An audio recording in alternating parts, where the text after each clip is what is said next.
ఇది ఒక ప్రమాద సంకేతక. రాబోయే రోజుల్లో ఏమవుతుందనే భయంకరమైన పరిస్థితి రైతుల యొక్క విషయంలో అగమ్య గోచరం. లెక్కల్లో చూపకుండా మోసం చేయడం, ఇవన్నిటికి ఇవ్వాలంటే దగ్గర 210 కోట్ల రూపాయలు ఇవ్వాలి. తప్పుడు లెక్కలు చూపించడంలో ఇతను సిద్ధహస్తుడు. 672 చూపించి 47 కోట్ల రూపాయలు డబ్బులిచ్చి చేతులు దులుపుకునే పరిస్థితికి వచ్చాడు.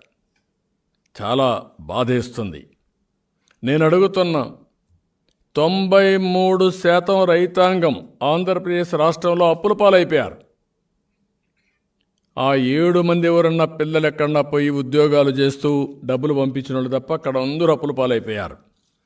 సగటున రైతుకు అప్పు చూస్తే 2,45,554 రూపాయలు. దేశంలో చూస్తే 74,000.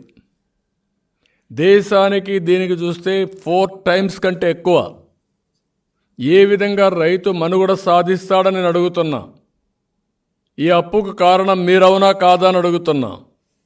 మీరేం వరగబెట్టారని అడుగుతున్నా. దీనికి అంతటి కారణాలు చూస్తే ప్రభుత్వ రైతు వ్యతిరేక విధానాలు.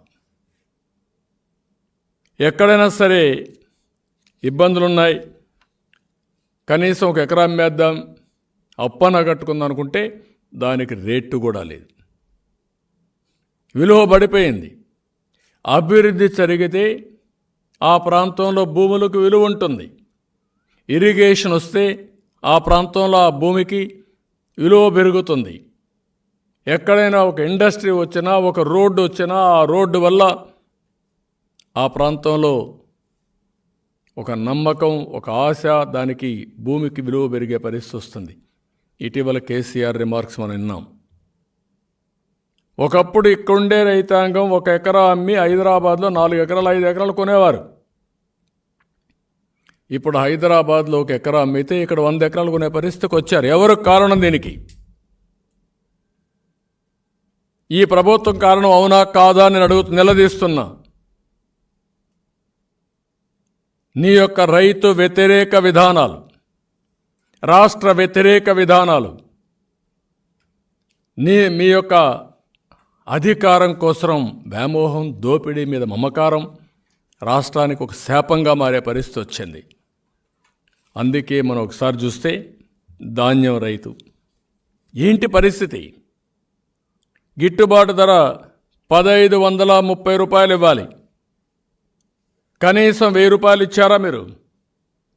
ఆర్బీకే అన్నారు. అది భరోసా కాదు, అది దోపిడీగా తయారయ్యే పరిస్థితి వచ్చింది.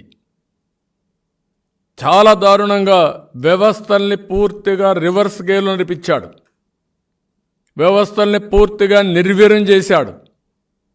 వ్యవస్థలను కూడా చంపేశాడు. చంపేసిన చూస్తే ఈరోజు రైతాంగం, వరి పండించే రైతాంగం కథ మనం చూస్తున్నాం. కరోనా సమయంలో వ్యవసాయం చేసి అందరూ హాలిడే తీసుకున్నారు. బయట రాని సమయంలో